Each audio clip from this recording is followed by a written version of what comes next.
Boom. All right, ladies and gentlemen, look, we're all in business, and in order to be successful, we need to get a hold of new customers. And that's what today's episode is all about. Let's get that exposure we're looking for. Let's get the show started. Here we go. Shut up and sit down. Look, a business can give you everything you want in life: prestige, wealth, freedom. It can also take everything away from you. This show is for those who are willing to take that risk. These are the real life stories of entrepreneurs. But before we start, I have one small favor to ask. Please leave a comment. It can be advice, critiques, tips, feedback, or share this with someone, because your engagement is the most valuable and most powerful form of social currency. So thank you, and welcome to another episode of Business Bros. Episode here for you today. Get ready for an episode that will revolutionize your advertising strategy. We have the mastermind behind a game-changing solution that boasts an 80% plus customer recall rate. Brace yourselves for insight on maximizing ROI and boosting sales like never before. So let's welcome the dynamic force of stop traffic digital mobile billboards, Miss Brenda Vansalisbury.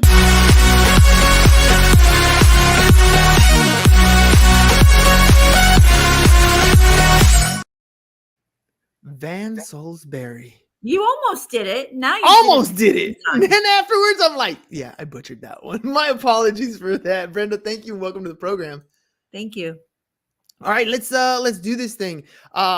You are literally helping clients get their business out there, their visibility out there. If you can explain what you do to like a third grader, what is it that you do for a living? Well, to put it simply, I advertise your company on a truck that moves for 10 hours a day through your neighborhood. We also park at your local Walmart, your Wawa, your Publix, so that we get the high traffic areas. And we just give you something unique, something eye-catching, something that nobody else has. We're kind of a small town, so we're the only truck in town. So you have the opportunity to be unique. That makes a difference when it comes to marketing. Literally talking to my students this week about the different types of advertisements that are out there in the digital space. And there are a number of different ways that you can promote your business. Why did you get into the mobile billboards aspect? What was it about this that attracted you? You know, I have another business. I have a physical therapy business. I started that from my home and turned it into a 7-figure business.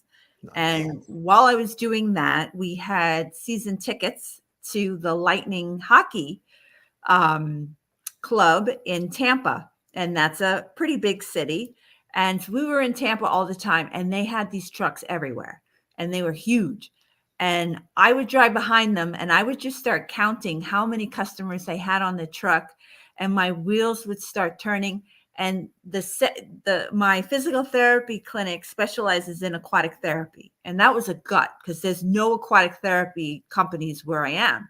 And I had the same gut feeling about this digital mobile billboard business. And I said, I have to do it. And my husband said, over my dead body. He said, no way. He said, one business is plenty, stressful enough, not happening. So I worked on it. And 3 years later, I said to him, if somebody else does this, I'm going to kill you, because I wanted to be the only one, because that right now, that's a big draw, because I have no competition. And I was used to that, because with aquatic therapy, I had no competition, and I liked having a niche business. And so it's just a gut feeling. I felt like I had to do it. I love that. You said over his dead body, and then you said, if you don't let me do it, I'm going to kill you, because I'm going to make this thing happen anyways. And you know what? You did. You went out and you made it happen. And let me ask you, usually when people start doing businesses, especially when it comes to marketing, they do it to start off with their own business. Did you start off with yours and then kind of expand there? Or did you just say, no, you know what? I'm starting here. That was great. It was free advertising for my business. So yeah, I'm all over the truck for sure. Love it. I love it. And what does it look like? Give me an idea. Describe the visual. Are we talking like a scrolling, like a static billboard? Are we talking like a digital marquee? What does it look like? What is the experience as I'm driving by and see this thing? Well, it's an 8 foot by 3 foot, three-sided screen. It's digital and it has scrolling ads. So your ad will show for 8 to 10 seconds, and then the next ad will show. There's 3 screens, so you'll be showing on all 3 screens. And we just go in a circulation for 10 hours. So you get quite a bit of impressions. Right now, I think each client's getting like 500 impressions a day. That's So not bad. yeah, so it's a really good product. So how do we differ? If somebody's going to go, you know what, I mean, I might just do like a regular billboard versus this one. How do you guys differ? What's the biggest differentiator between traditional advertising and then digital mobile billboards? Because we can get anywhere you need us to go. We can go into communities, we can go into farmers market, we can go to expos. If you're a billboard on the side of the road, you're only catching those people that are going up that one road. We're everywhere. We're 5 roads, so we get a whole bunch of different demographics than just that one billboard on the side. In my town, we have these home mags, and it'll have all the vendors in them. So air conditioners, plumbers, real estate people in this magazine. And there's lots of different plumbers in there. And unless you have a plumbing problem, you get the magazine and you throw it out. And with us, you have exclusivity. So you're the only plumber on the truck. You're not in a newspaper ad. There's clutter. So there's your ad plus 5 other companies sharing the page. So on our truck, you're the only one showing, and you're the only company of its kind. So we do offer exclusivity. It's just the lack of clutter of what the customer has to see. They can focus exactly on your ad and nothing else. Now, I know that with billboards, the hardest thing to deal with is the demographic, right? Because like you said earlier, it's difficult when your billboard is static, it's sitting in one spot. The only traffic is the one that's driving by. And that's not necessarily to say they even look up at the billboard. They just might be driving by at the time. Yours is literally on the road with us. What does that say to the impressions and the conversion rates or the return on investment that people are looking for when they invest in different types of advertising? How does that compare? Well, I've driven behind the truck. Like if I have to follow my husband who's driving the truck and we have to get it somewhere, and so I have to follow the truck. You have nothing. You are watching I made the ads and I'm still watching every ad as it goes, reading the whole thing because I'm driving behind it. Frankly, it's very distracting, but it's in your face. There's really nothing else for you to do but to read those ads. So it's very penetrating. And like I said, people have to take a risk. You might wonder what's one of the challenges of getting people to come on the truck. And one of the benefits is also one of the challenges is because it's so unique that some people don't want to take a chance. Some people don't want to think out of the box and do something that nobody else is doing. But that's what makes us great, because then you could be doing something that nobody else is doing. So people have to be a little bit more of a risk taker.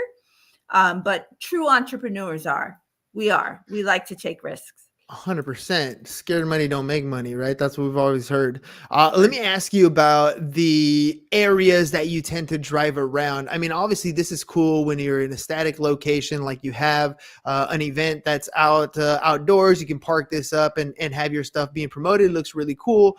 But when you're trying to develop a brand and maybe in a specific area, how do you determine the logistics of it? Like, where is it going to drive around? Where is it going to be in a number of locations? Is that something that you sit down with clients and go, okay, look, this is what we're best mapping, or is it specifically geographic? How do you guys kind of set out the logistics? Well, I've been living in the same town for 25 years. So my husband, George, he did the driving himself for about a month, so that he can plan the route, where the high traffic areas, what time they are, what the hotspots were. We go over the route with the client. one of our clients was a golf shop. So we have a couple of golf courses in our area that are not actually on a main road, but we would make sure that we would make the rounds over there in that area. So we have done something a little bit more specific to each client, but we cover such a broad range that the client doesn't need anything more specific because we're getting everything. So it was just a lot of studying the area. My husband just happens to have a great sense of direction and just got into it, got the map out, and he just made a route for our driver. And we also, like I mentioned, we have the 2 local Walmarts, we have the Wawas, we have the Publix, we have the Applebee's. So we have all these high traffic corners where you're getting traffic from north, south, east, west. So we have some spots where you can really see the truck. So we'll stay there a little bit, not too long, and then we'll drive for 10 hours. So we're on the road for a long time. So we're getting people on the way to work. We're getting the people running the errands during the day, and we're getting the commuters that are coming home from work. So we have the 3 major drive times. So being out there for 10 hours is definitely an advantage for us. It definitely is. Let me ask you about the business model itself. Your husband was hesitant to get started on business number 2 when he first started. Probably was really hesitant when he had to come up with the routes and drive around until you guys got a driver to take over. But since then, what does it cost to advertise, and has it been a good deal for you business-wise? That has been one of the challenges that I've had, is coming up with the pricing. Because having a 7-figure business myself, I knew that I spent a lot of about 10% on marketing. So when I first started this business, I was setting the rates for a 7-figure business. But my town is a lot of local small businesses. And I had to keep adjusting to find the right spot. And so what I came up with is a very reasonable rate. It's only $50 a day for each advertiser. And that's when you're mixed in with the truck with other advertisers. And if you wanted to rent the truck just for yourself, and I would only advertise yours, and then I could go anywhere you want. You can pick the route. If you were to just do that, it's $100 an hour. So that seemed to be what worked for small to medium-sized businesses, which is the majority of what's in my town. So that was a bit of a trial and error. Now, I've seen these types of billboards. I'm in San Diego. I've seen one every once in a while down here in San Diego. Melody says, what a unique form of advertising. Where I've seen them the most, though, was when I head out to Vegas. And when I head out to Vegas, you see these things everywhere. Down the strip, left and right, you can see these billboards. There's a ton of them. So when it comes to scaling, let me ask you that question. You've started this business. I'm sure it was a pain in the butt at first. You're narrowing down the pricing. Where do you see this company going? Do you see yourself scaling to multiple trucks and maybe different cities? Or is this like going to be one of those where, like, you know what, this is cool. I got one operating. I'm going to continue in my small town. This is where I'm going to be. No, that's not in my DNA. You never know. Right? I'm a big thinker. I always have a big vision. Right now, the truck is in 2 neighborhoods. I don't want to go any further in that geographical area because I don't want to water down the product. So then what I'm going to do, I'm going to get another truck for the next 2 neighboring areas. And then I'm going to get a truck for our bigger city area. And then from there, I'll have 3 full trucks. And then what I'd like to do is get into some of the digital billboards that you see on the side of the road. I'd like to get into the digital signs that are in front of the businesses. So I do want to get some other funnels in there, but for sure 3 trucks. And then, the world will be my oyster at that point. I can just have fun with it. And, when you have money, you can make money, and then I can just expand. What do you do? How do you deal with the pushback that you might get? We're living in an age where the goal of advertising more and more is to become as as connected to the consumer as possible. So whether you're on social and the algorithms are tailoring the ads directly to you, or maybe in the future we get like the movie Minority Report, where everywhere you go, the ad is talking to you specifically. So you're kind of getting, my question is really, you see people kind of going towards that customized advertising for the client idea.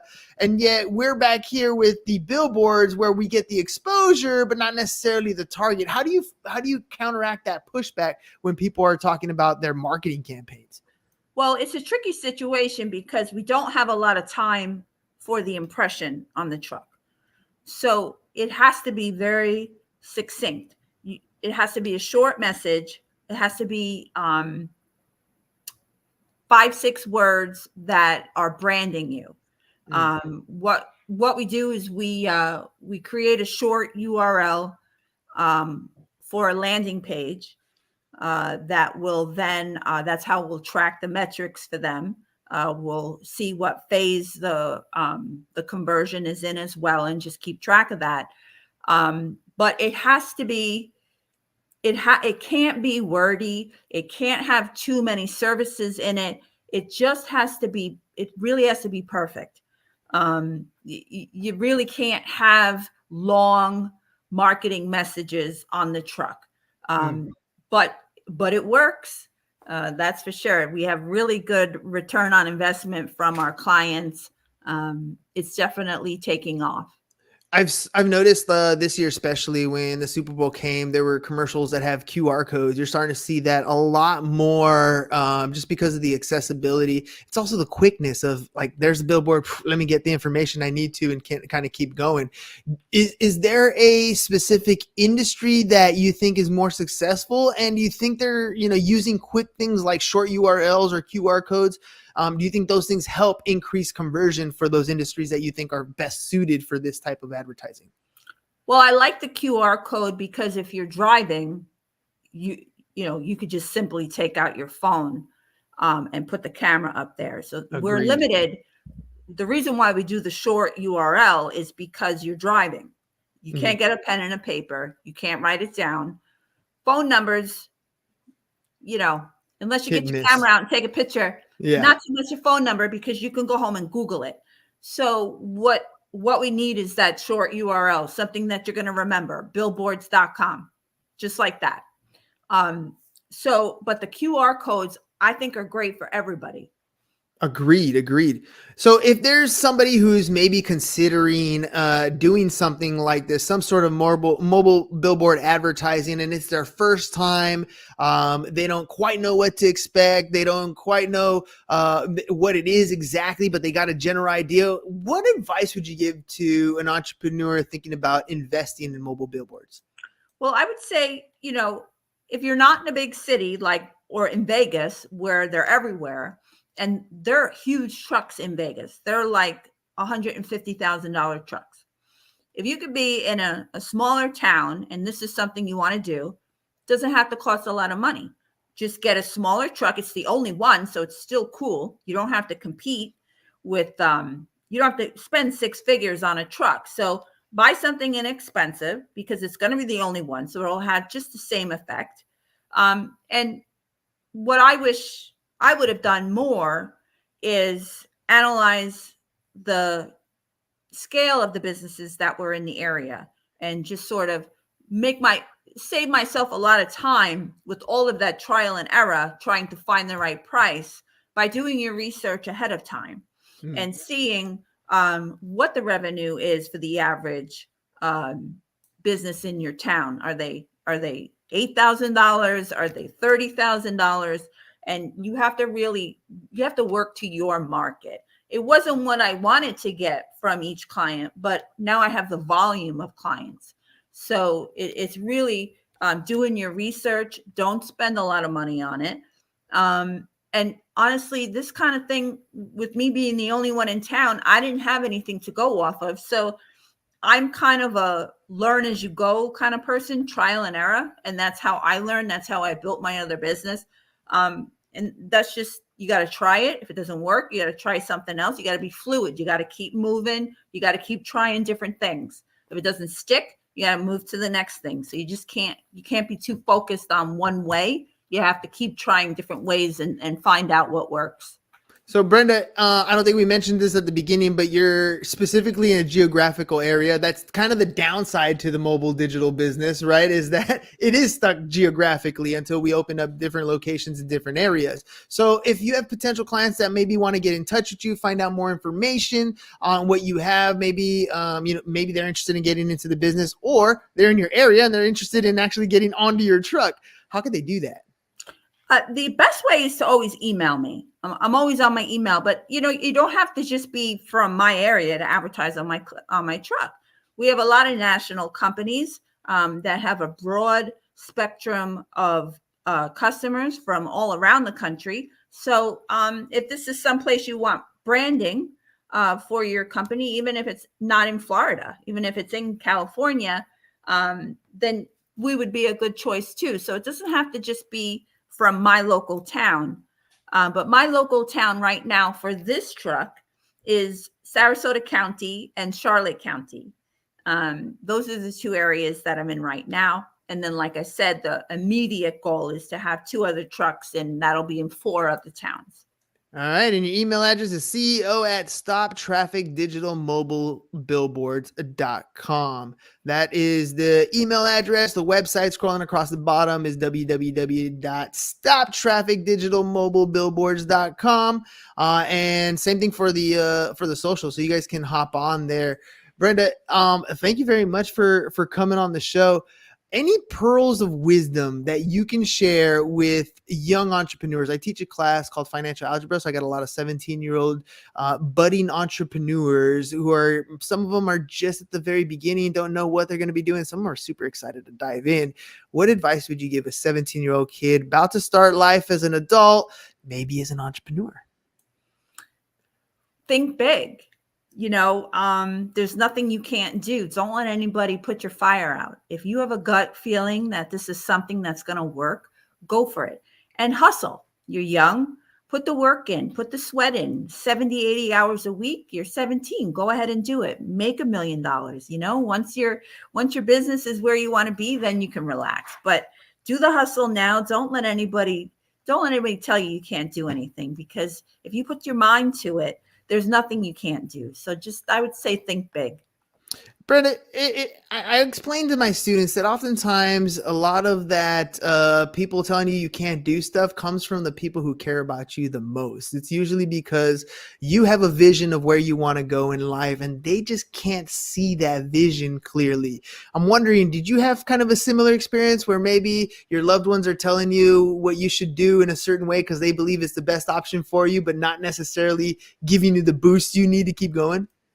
I think people like that, family or not, don't see any large vision for themselves. They're not big thinkers for their own life. So they don't have that type of mentality to impose it on, say, their child. They're just different. Entrepreneurs are just a different breed. Did I have that? I didn't have much input from my family. I'm kind of self-made. I'm very unique. But I would say the people around me, especially my husband of 30 years, he has just always put me on this pedestal and just said, if you want to do it, do it. There's nothing you can't do. And so if you're getting pushback from your parents, take it for what it's worth. But I don't think that they are living their dreams. If they don't support you living your dream, I think there's something on their end that they may have to deal with. So true. So true. Ladies and gentlemen, the pathway to success goes through you. You're the only limit. You are also the only one who's going to get you to that eventual vision and goal that you want to go to. So just like Brenda did, go after those dreams. And if you're interested in hopping onto those mobile billboards, maybe you want some advice on starting that business. Maybe you just want to get on that mobile billboard. Make sure you guys go to the website, stoptrafficdigitalmobilebillboards.com, stoptrafficdigitalmobilebillboards.com. Brenda, thank you very much for being on the program. Ladies and gentlemen, go out there, make it happen. Peace. And thank you. It's over. Go home. Is your business in need of marketing? Try starting a podcast. But not just any podcast like a pro. We can show you how to take your business from being invisible to becoming a brand people trust. Go to www.businessbros.biz